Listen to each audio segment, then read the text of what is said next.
안녕하세요. TV책방 북소리 진양입니다. 안녕하세요. 이창현입니다. 광고 카피 기억나시는 거 있으세요? 침대는 가구가 아닙니다. 과학입니다. 이런 게 좀 떠오르기도 하죠. 저는 그녀는 프로다, 그녀는 아름답다, 이런 것도 좀 생각이 나기도 하고요. 진양의 아나운서는 프로다, 진양의 아나운서는 아름답다 이 얘기죠? 그런 걸로 할까요? 네, 좋습니다. 네, 그런 것도 생각이 나고요. 사실 네. 요즘에는 정말 이렇게 가슴에 확 와닿는 짧은 글을 만나는 기회가 좀 많았어요. 그렇죠. 네. 광고 이런 훌륭한 카피를 내려면 네. 틈만 나면 딴 생각을 해야 된다는 말을 하기도 하더라고요. 네, 그래서 이분 참 만나 뵙고 싶었고요. 네. 들을 이야기가 정말 무궁무진할 것 같습니다. 네. 예, 어떤 분이신지 궁금하실 텐데요. 노무현 전 대통령과 문재인 대통령의 카피라이터로 유명한 분입니다. 어렵게 저희가 스튜디오에 모셨습니다. 먼저 영상으로 만나보시죠.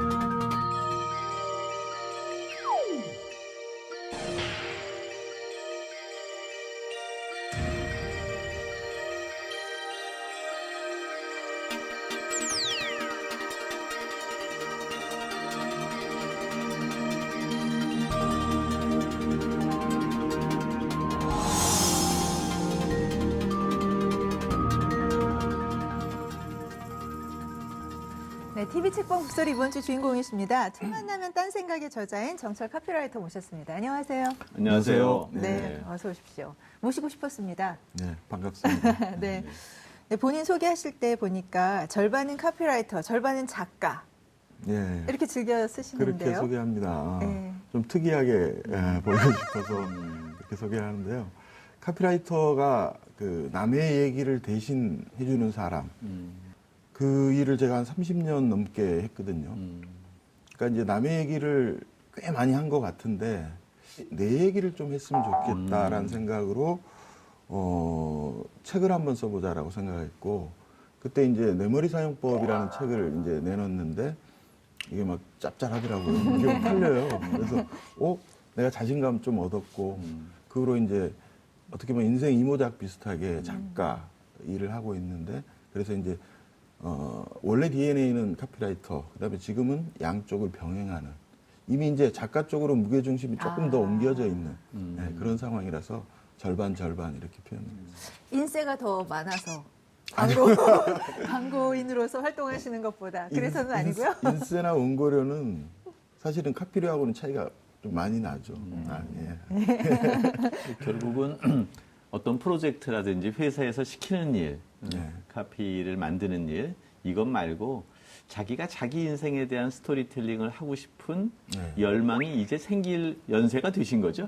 궁금하더라고요. 그러니까 내 머릿속에 들어있는 생각을 날것으로 사람들한테 던지면 어떤 반응이 올까 이런 게 또 궁금하고 해서 그래서 이제 책을 쓰기 시작한 게 1년에 한 권 정도씩 해서 한 10여 권 정도. 네.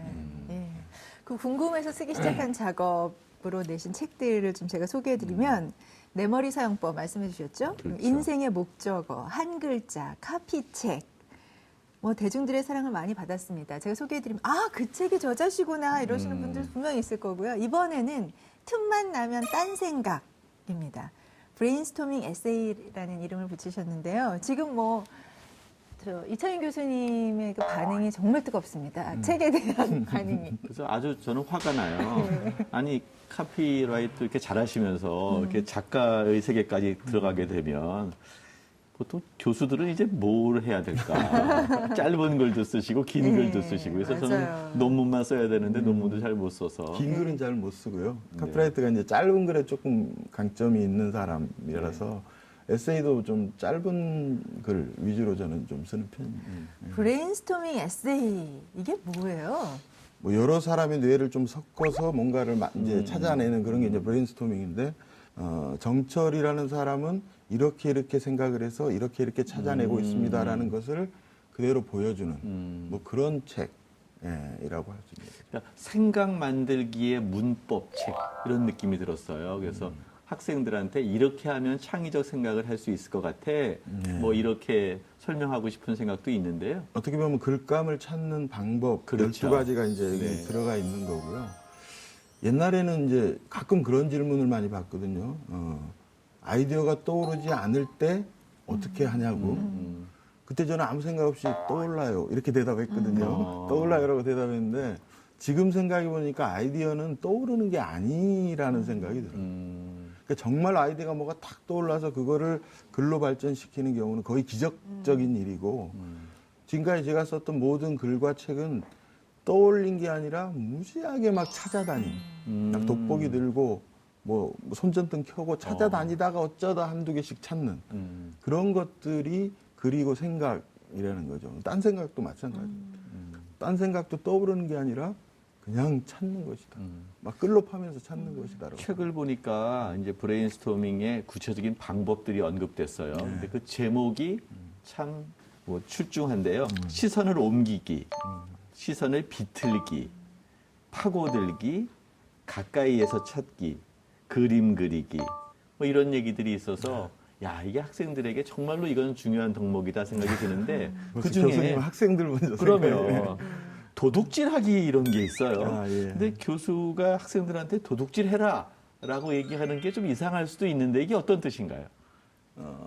세상의 모든 것들은 내 아이디어의 재료가 되기 위해서 대기 중이다라고 아예 생각해버리고 그냥 걔네들을 가져오는 거죠. 가져와서 비틀고 재해석하고 패러디하고 이렇게 하라는 거죠. 뭐 격언, 속담, 뭐 논문, TV 프로그램, 광고, 뭐 화장실에 있는 낙서도 좋으니까 모두 훔쳐와서 패러디하라. 그러니까 남 모르게 슬쩍 베끼면 그건 표절이지만 드러내놓고 탁 하면은 그건 패러디라는 이름으로 용서가 되잖아요. 그 일을 게을리하지 말고 과감하게 갖다 써라. 뭐 이런 얘기. 도둑질이라고 표현을. 그러니까 저는 누구나 이 번뜩이는 아이디어, 성광처럼 찾아온 아이디어는 다 있다고 생각을 해요. 근데 그 개인들이 그것을 어떻게 만들어내느냐가 정철 선생님과 저희 같은 일반인의 맞아요. 갭을 맞는다고 생각을 하고 그게 궁금했던 분들은 지금 말씀하신 그 여러 가지 글감을 찾는 방법을 훈련하면 정철 선생님처럼 되겠다라는 생각이 들었어요. 이 책을 읽으면서. 12가지의 그릇이 이제 책에 놓여 있는데 이제 한 그릇 한 그릇씩 맛을 보면서 하다 보면은 그거를 완성품으로 만드는 거는 그 늘게 돼 있다고 생각을 해요. 근데 자꾸 이제 들어가서 찾아내야죠. 찾아내서 그걸 완성품으로 만들어내고. 네. 그러니까 글을 자기가 쓰는 시간, 생각하는 시간이 그대로 나중에 양이 질로 바뀐다라고 생각합니다. 그거는 늘게 돼 있으니까 자신 있게 계속 한번 파고 들어봐라 이런 얘기를 하고 싶어요. 요즘 미세먼지 때문에 뭐 많은 분들이 참 괴로워하시고 답답해요. 또 생각도 많고. 근데 정철 선생님이 미세먼지를 가지고 글을 쓰셨거든요. 어떻게 썼을까 궁금하시죠? 제가 좀 읽어드릴게요. 하루 종일 도시를 싸돌아다녔어. 내가 사는 이 도시 풍경이 그렇게 상쾌하진 않았어. 시야가 흐릿했고 호흡도 불편했어. 처음엔 미세먼지 때문인 줄 알았어. 아니었어. 내가 이 도시에서 보고 듣고 마신 건 이런 것들이었어. 미세 욕심, 미세 불신, 미세 차별, 미세 아집, 미세 소란. 미세하게 우울했고 미세하게 불편했고 미세하게 외로웠어. 하지만 욕심과 차별과 아집과 불신과 소란이 미세하다는 건 아직은 걷어낼 희망이 있다는 뜻이 아닐까. 다음 외출 땐 보지 못한 미세한 희망들을 차곡차곡 눈에 담아와야지.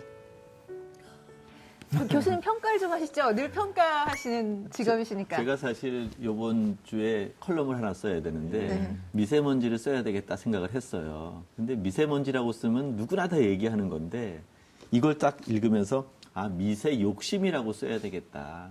이런 거 이렇게 도둑질해도 되는 거죠? 네, 그 아까 말씀드린 대로 도둑질입니다. 네. 우리 권장합니다. 네. 사실 이제 여러 가지 디지털 시대지만 아날로그적 작법 이 의미가 있는 것 같아요. 근데 사실 네이버 검색은 있어도 요즘에 국어사전 펼치기 이런 얘기는 별로 안 쓰는 거거든요. 근데 뭐 정철 작가는 그 타이프라이팅을 하지 않고 워드 프로세스를 안 쓰고 직접 아날로그 펜으로 직접 쓴다는 걸로도 유명한데 거기에서 사전의 의미를 다시 한번 찾아보는 것들 이런 것들이 나와 있어요. 한번 시청자 여러분과 함께 해보고 싶은데요. 잡채, 이제 이걸 쭉 떠올리시면 돼요. 당면, 시금치, 당근, 버섯, 쇠고기, 양파, 그리고 도라지, 계란, 소금, 간장, 설탕, 마늘, 참기름. 이 많은 걸 한 입에 맛볼 수 있게 해주는 두 글자. 엄마. 이렇게 쓰셨어요. 네. 저 사실 이거 보면서 지금은 안 계신 엄마를 다시 한번 떠올리게 됐는데요. 아, 이게 되게 감성적인 터치, 이런 것들이 광고의 핵심인데, 그것이 사실 아날로그적으로 사전을 뒤척이면서 다시 확인할 수 있겠다, 이런 생각을 갖게 됐어요. 예, 사전 펼치기는, 그러니까, 내가 나를 이제 그쪽으로 몰고 가는 건데요. 사전을 펼치다 보면, 예를 들어서 지금 잡채라는 글을 예를 네. 들었는데, 잡이라는 이 한 글자를 찾으면은 위아래에 잡채, 잡념, 네네. 뭐 많을 거 아니에요. 그렇죠. 걔네들이 그냥 싸그리 긁어 와서 내 앞에 딱 두는 거예요. 책상 앞에 붙여놓고 그냥 또 찾는 거죠. 잡채는 어떤 글로 내가 완성을 시킬까. 그렇게 하다 보면은 그러니까 생각이 떠올라서 글을 쓰는 게 아니라 떠오르기 위해서 막 찾아다니는 거예요. 그렇게 하다 보면 잡만 가지고도 한 10개 글이 지금 들어가 있는, 그게 이제 꼬리를 무는 글들이 완성이 되더라고요. 그 카피라이터에 도움이 된 게 두 가지가 있는데 술과 책이다라고 얘기를 하셨어요. 술이 특별하게 그게 도움이 되는 이유가 뭐가 있습니까? 제가 쓴 그 카피 중에 이런 게 있는데요. 술 맛의 10%는 술을 빚은 사람입니다. 나머지 90%는 마주 앉은 사람입니다. 뭐 이런 카피가 있는데 이야, 동의하세요? 아, 술만 나는데요. 술이 뭐 맛있나요? 술은 쓰죠. 그렇죠. 내 앞에 앉아 있는 사람, 그 사람의 눈빛, 대화, 공기 뭐 이런 게 맛이 있을 거예요. 그래서 술에 취해 간다기보다도 술자리라는 게 사람에 조금씩 취해 가는 게 술자리 아닐까. 그러면서 사람에 취해 가면서 사람에게서 뭔가 희망도 얻고, 또 어떤 사람은 나한테 술 마시다 막 아이디어를 줘요.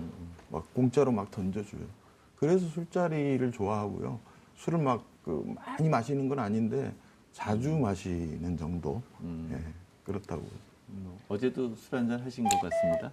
오늘 이 방송이 있어서 좀 겸손하게 마셨습니다. 아니, 이게 공개적으로 말씀을 하셔서 그렇지, 이게 이제 1대1 상황에서 이런 말씀을 하면 이거 완전 작업 멘트 아니에요? 아니, 상대가 남자건 여자건 간에. 이건 뭐 완전히 그냥 딱 내 사람을 만들 수 제가 있는. 말을 잊지를 못하겠습니다. 아니, 함께 한 사람. 그렇죠. 예. 근데 뭐 이제 어제 겸손하게 마시셨다고 하셨는데 겸손하게 자주 드시나 봐요. 그걸 또 공개적으로 SNS에도 많이 맞아요. 올리시는데, 이제 읽어드려도 되는지 모르겠어요. 올리셨으니까. 예.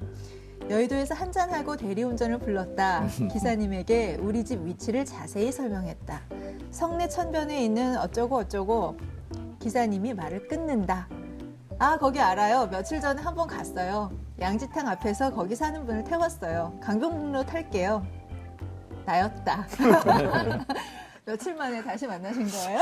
일주일 정도 됐나요? 아, 아유, 그러니까 그 서울 넓은 땅에서 똑같은 기사를 만나기 그렇죠. 쉽지 않은데, 물론 이제 여의도면 여의도에 있는 그 사람들이 움직여서 그런지 네. 한참 설명했는데 안 되는 거예요. 네. 이 설명이 좀 복잡한데도 네.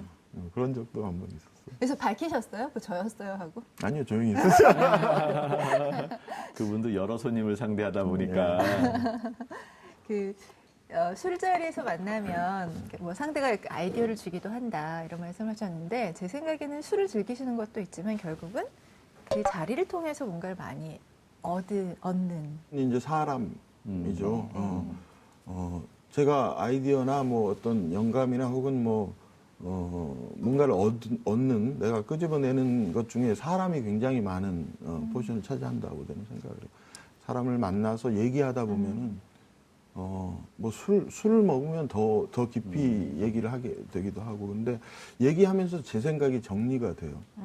아까 10%는 술 마시고 90%는 사람 맛이라고 얘기했는데 90%의 사람 맛에 90%는 말의 묘미 같아요. 말.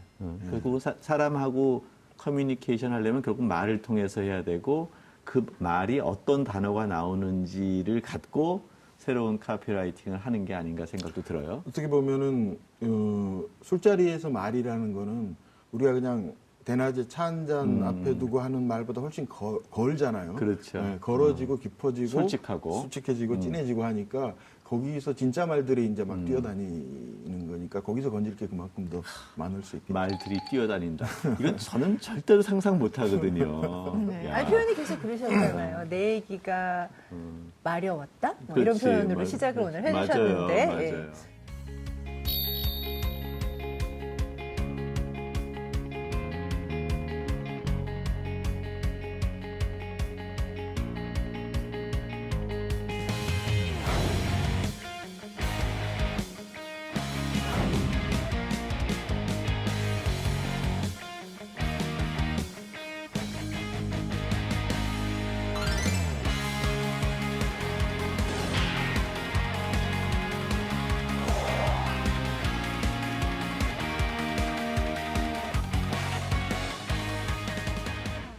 상업 광고 수십 년 한 거잖아요. 상업 광고라는 게 이제 상품 팔아먹는 거 아닙니까? 예, 쉽게 얘기하면. 근데 최근 들어서 이제 공공 광고, 정치 광고 이런 것들에 좀 관심도 갖고 또 오늘 그런 내용들이 많이 담겨 있는데 이게 좀 상업 광고와 정치 광고, 공공 광고 좀 차이가 있던가요? 상품 광고와 정치 광고가 본질적으로는 같다고 생각합니다. 그러니까 후보자라는 제품을 유권자라는 소비자한테 팔아먹는 거죠. 똑같죠. 똑같은 건데 이제 차이가 있다면은 상품 광고는 뭐 한번 이렇게 잘 안 되더라도 어느 정도 가다가 다시 한번 칠 수 있는 기회들이 여러 번 있는 거고 정치 광고는 51대 49로 져도 100대 0이 되는 그러니까 못 팔면 아무것도 아닌 네, 그런 거죠. 상품은 조금 못 팔 수도 있는데 정치 광고는 그런 그 리스키하다 그럴까요? 아니면 부담이 굉장히 큰 네, 그런 거. 그게 하나가 있고 또 하나는 상품 광고는 이 광고쟁이들 그러니까 전문가의 어떤 영역을 많이 인정을 해줘요. 오래 광고를 했기 때문에. 근데 이제 정치인들 혹은 정치 광고는 전문가를 쓰면서도 자기 얘기를 자꾸 하고 싶어 하다가 좀 어떻게 보면 망하는 그런 경우도 많이 보는 그런 정도의 차이. 근데 우리 정철 카피라이터를 세상에 알리게 된 계기가 사실 2008년도로 거슬러 올라갈 수 있겠더라고요. 그 당시 광우병 촛불이죠.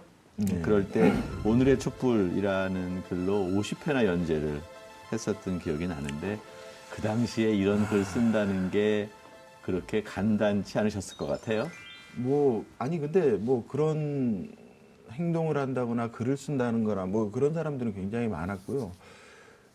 그때 그걸 하게 된 거는 얼마 전에 나온 영화 1987이라는 영화 보면 이제 87년 6월 항쟁 이런 얘기가 나오는데 그때 저는 신입사원이어서 광화문에 이제 회사가 있었는데 그때 넥타이 부대 넥타이는 안 맸지만 하여튼 그런 거를 했었는데 그때 그 시국성명 같은 것들이 막 각계에서 나옵니다. 네. 물론 이제 언론계에서도 나오고 문화계 체육계, 무용계 다 나오는데 이렇게 보니까 광고계에서는 없어요.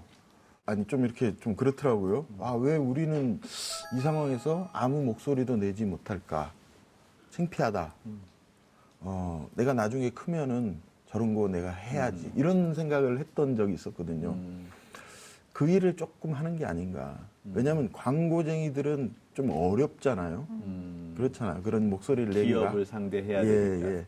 근데 저는 기왕에 프리랜서로 나왔고 했기 때문에 그다음에 그때 왜 우리에겐 그런 선배가 없을까 했던 그거에 대한 대답을 내가 좀 하고 싶다.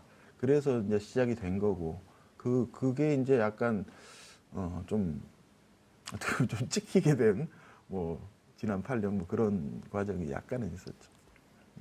찍혔다는 건 어떤 의미십니까? 하여튼 큰돈 되는 다른 상업 광고에서 끊기면 사실 좀 어려워지지 않으셨나요? 그래서 이제 이 책을 아, 하늘이 무너져도 예. 살아갈 방도가 있는 거죠. 뭐 하여튼 근데 오히려 그 좋은 기회를 만나서 내 속에 막 감춰져 있던 것들을 제가 발견하게 되는 그런 계기를 준 게 아닌가 싶고. 네. 얼마 전에요. 저희 이 시간에 양정철 전 비서관 모셨었거든요. 책 소개해드렸는데 그 소개글 직접 쓰셨더라고요. 이제 양정철과 정철 이름이 양정철인데 양정철이네. 네. 그 처음 이제 만난 거는 이제 노무현재단 일을 이제 노무현재단이 생기면서 거기 이제 뭐 슬로건도 만들고 후원 모집 캠페인도 하고 뭐 이러면서 이제 그때 재단에서 양정철 씨가 사무처장을 했기 때문에 자주 만나게 됐는데 이제 어느 날 제 사무실에 와서 형 양산 한번 같이 갑시다. 딱 이 한마디가 모든 거의 시작이었던 거예요. 그때 이제 양산을 가서 정치인이 아니었던 그냥 일반인 문재인을 만났고 양정철 또 뭐 이호철 선배 몇 명이 술을 먹으면서 올인을 해줄 수 있느냐라고 해서 그 자리에서 제가 오케이를 했고 벌써 7년 동안 이제 이렇게 된 거죠. 2012년 졌고 2017년 이겼고 그러니까 이제 후보가 재수를 하는 바람에 저도 재수를 했죠. 카피라이터로. 그래서 그 기간 내내 양정철이라는 선수하고는 계속 얘기하고 계속 만나고 뭐 이러면서 좀 깊어진 그런 상태죠. 재수를 한번 해야지 대학 들어갈 때 좀 네. 인생을 안다 뭐 이런 얘기도 있어요. 근데 대선 재수 안 했으면 사실 그 선거의 과정이 몇 개월로 짧잖아요. 근데 지금은 거의 한 5년, 7년 가까이 된 거죠. 예. 그래서 더 가까워진 거 아닌가 싶기도 해요. 예, 하여튼 뭐 시간이 그렇게 만들어 준 것 같아요. 그래서 엄청난 또 이게 나왔잖아요. 다음에. 그래서 단단해진 네. 거 같아요. 예. 그런 과정이 없었으면 그냥 선거 치르고 적당히 모였다가 흩어지는 사람이 됐을 텐데 그룹이 생긴 것 같고요. 그때 그 문재인 대통령이 육필 추천사를 써주 2012년 네. 이제 처음 정치를 시작하실 때 네. 정말로 정치는 안 하겠다 하다가 이제 불려 막 나왔을 때 그 부산 사상구라는 데서 출마를 했어요, 총선에. 그 유권자들하고 새벽부터 밤까지 악수하러 돌아다니십니다. 근데 눈도 처음엔 잘 못 마주쳤어요, 악수하면서도. 무지하게 바쁘게 지내는데 그때 제가 책을 한 권을 막 출간할 때인데 추천사를 이제 출판사에서 부탁을 하더라고요. 그래서 안 된다. 나 도저히 말을 못 하겠다. 못하겠다. 근데 출판사 에디터가 후보한테 메일을 보냈어요. 나 모르게. 직접. 그래서 언제 이렇게 밥을 이렇게 점심을 같이 먹고 있는데 정카피님 요 써줄게요. 뭐 주자사 써줄게요. 뭐 이렇게 이제 하는 거예요. 깜짝 놀랐고 너무 고맙고 성대모사라고 좀 하시는 거니까. 너무 고맙기도 하고 막 그랬는데 고맙습니다라고 얘기를 했고 근데 사흘이 지나고 일주일이 다 됐는데도 안 써주시는 거예요. 이제 책은 곧 나와야 되는데 네. 그때 이제 설 연휴가 딱 있었어요. 설에 저는 이제 설을 새러 서울에 올라왔고 한 3, 4일을 그리고 다시 이제 설 새고 부산에 내려가서 제 자리에 이렇게 앉아 있는데 쭈뼛쭈뼛 이렇게 오시더니 뭘 쓱 내미는데 옛날 편지지 에다가 육필로 이렇게 쓴 추천사를 또 가져왔어요. 그래서 이렇게 내가 앉아 있다가 그냥 받아서 이렇게 이제 읽어보고 있는데 후보는 옆에 서가지고 이렇게 있는 거죠. 숙제 검사하는 느낌, 막 이런 그런 느낌. 그런 사진을 누가 찍어줘서 그 사진이 나중에 많이 이렇게 돌았는데 이렇게 읽고 있는데 툭 한마디를 던지시는 거예요. 나 그 책 다 읽었어요. 난 거기서 막 전율 같은 게 생겨요. 저도 추천사를 한두 번 써봤는데 책을 다 읽는 경우는 별로 흔하지 않죠. 맞아요. 머릿말하고 목차하고 네. 전체 이렇게 봐서 때려 잡아서 이제 추천사를 쓰는데 이 사람은 그게 없는 거죠. 내가 책을 다 읽지 않으면 추천사를 못 쓰는 거지. 못 쓰는 거죠. 이 사람은 뭐 그런 건 없는 거예요, 없는 인생에. 거지. 그거를 이렇게 늦게 쓴 이유가 설 연휴 때 요거를 읽고 써야겠다는 생각을 하신 것 같아요. 그래서 추천사 갖고 다니신다면서요? 글쎄요. 그래서 지난 톡콘서트 대통령의 글쟁이들 뭐 이런 네. 톡콘서트가 한번 있었는데 양정철 몇 네. 명이서 한 적이 있었는데 그때 아마 처음 제가 공개를 했었는데 예. 그게 지금 한 뭐 5년 이상 어. 이렇게 지갑에 넣어놓고 다니는데 이야. 그래서 이제 그때 보니까 저희도 이게 보는 겁니까? 예 너덜너덜 좀 해줬어요. 네. 돈은 없고 그것만 있군요. 네.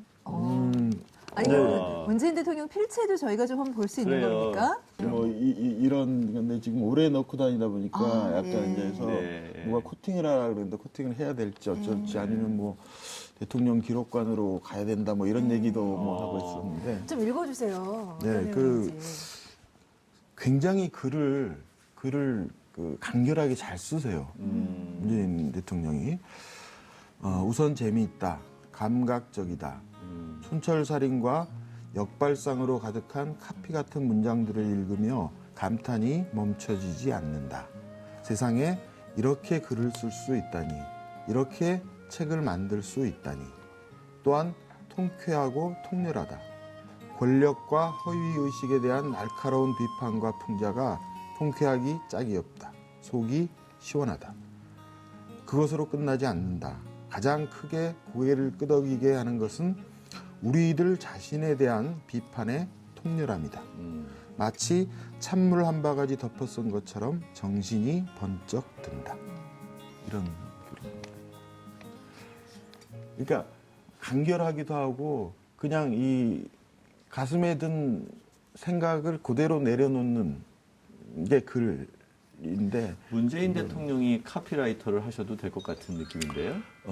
그날 톡 콘서트에서 비슷한 얘기가 나왔는데 네. 카피라이터는 노무현이 훨씬 더 아. 맞다라는 결론이 그 두 분은 너무 숙명적으로 자꾸 비교가 돼서. 그러니까요. 예. 아무튼 참 부럽습니다. 예. 이렇게 좀 정말 이렇게 감동적인 에피소드를 저희가 들을 수 있게 돼서 참 기분도 좋고요. 근데 이런 질문을 드려서 제가 미움받지는 않을까 모르겠어요. 어떤 질문을 책 많이 하시길래. 팔렸습니까? 덕분에 책이 좀 많이 팔린 것 같으십니까? 그때가 이제 문재인이란 사람에 대한 그 국민적 관심이 막 증폭될 때였기 때문에 그 추천서 쓰고 뭐 책이 좀 잘 나가고 하면서 반응이 괜찮았는데 굉장히 막 메시지를 계속 막 찍을 네. 정도로 근데 너무 많이 찍었죠. 아, 너무 그렇죠. 많이 찍어가지고 아마 좀 남았을 거예요. 네. 또 지난 촛불 과정과 탄핵 과정에서 이게 나라냐라는 사람들의 열망이 있었고 그것을 담아낸 네. 카피가 나왔어요. 나라를 나라답게 든든한 대통령 문재인. 아, 이건 정말 참. 이게 사실은 그 촛불의 상황과 아주 수미일관하고 그 컨텍스트를 가장 잘 담아낸 텍스트 같은데 그 뒷얘기 좀 들려주시죠. 정치 광고 특히 이제 대통령 후보의 슬로건은 저는 그 시대 정신을 얼마나 제대로 담아내느냐 이게 가장 그렇죠. 중요하다고 생각을 해요. 그러니까 그때 촛불이 이제 대선을 앞당겼고 그때 시대 정신은 그냥 국민들의 질문이었던 것 같아요. 지금 방금 말씀하신 이게 나라냐. 거기에 대한 대답을 누군가는 줘야 되는데 문재인 후보가 가장 그 지지율이 당시 높았으니까 이 대답을 문재인 후보가 줘야 된다. 이게 나라냐라는 질문에 나라를 나라답게라는 슬로건으로 대답을 한 그런 슬로건이었습니다. 네. 청와대로 좀 들어오시죠 하는 요청이 있으실 것 같은데 어떠세요? 제가 함께 만들고 24시간 열정을 다하셨는데. 24시간 휴대폰을 켜놓고 있는데요. 안 울려요. 그런 거죠. 들어가서 같이 일할 사람이 있는 거고 밖에서 응원할 사람이 있다고 저는 생각을 하고요. 저는 이쪽이 더 맞는 것 같고요. 좀 자유롭게 살면서 또 다른 밖에서 일하는 뭐 그쪽이 저는 맞다고 생각합니다. 청와대는 안 가신다는 건데 좀 지금 결정적으로 도와줄 수 있는 한 대목이 있는 것 같아요. 지금 남북 정상회담도 있고 4월에 5월 달에 이제 북미 정상회담도 있고 등등 이런 일이 있는데 뭐 옛날에 우리 통일 관련돼서 뭐 통일 대박 등등 했는데 조금 좀 이것과는 좀 다른 좀 새로운 카피 좀 만들었으면 좋겠는데 뭐 좀 떠오르시는 거 없습니까? 이렇게 붙이고 싶어요. 다시 쓰는 세계사 뭐 이렇게 붙이고 싶어요.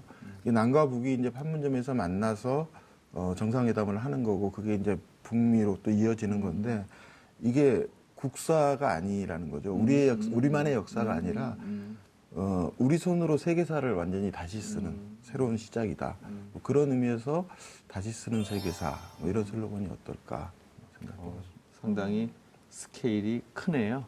다시 쓰는 세계사 또는 다시 쓰는 평화의 세계사 뭐 이런 것들은 아주 좋은 캐치프레이즈가 될 수 있겠네요.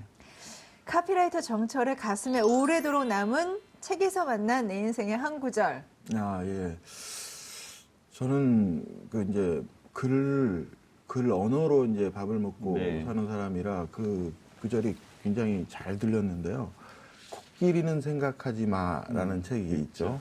프레임에 대해서 네. 이제 기술한 책인데 거기 보면 이런 문장이 나옵니다.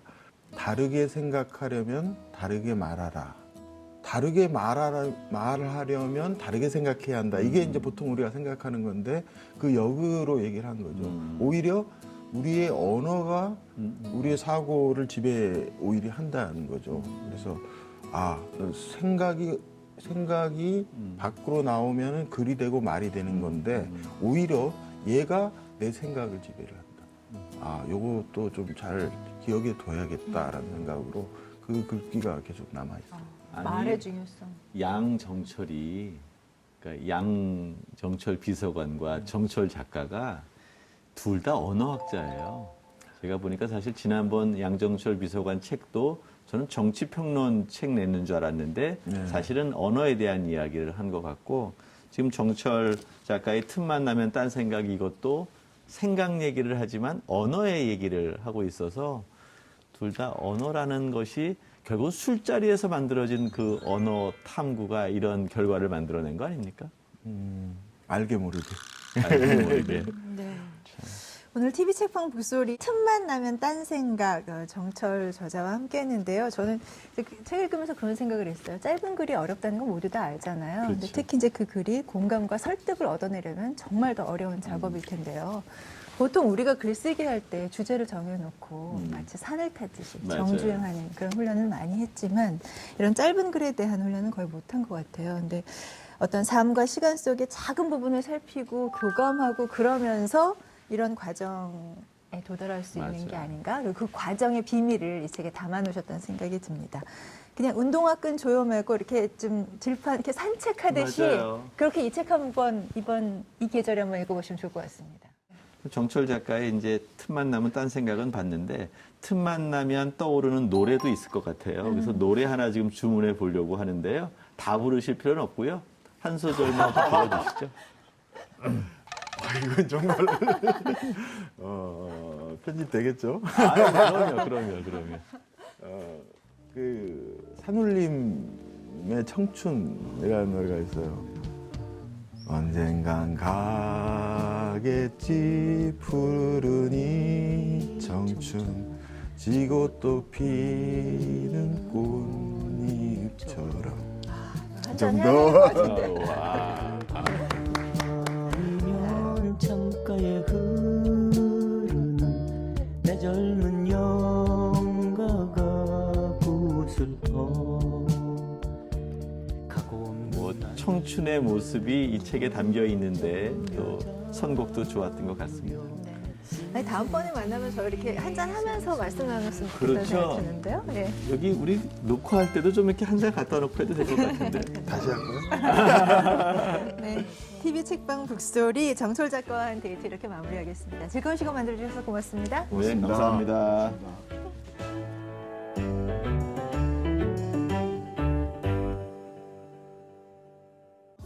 사랑 벚꽃 말고 손에 닿지도 않을 말로 나 꿈틀거리게 하지 마라 맘먹고 밖에 나가도 막상 뭐 별거 있나 손잡고 걸은 사람 하나 없는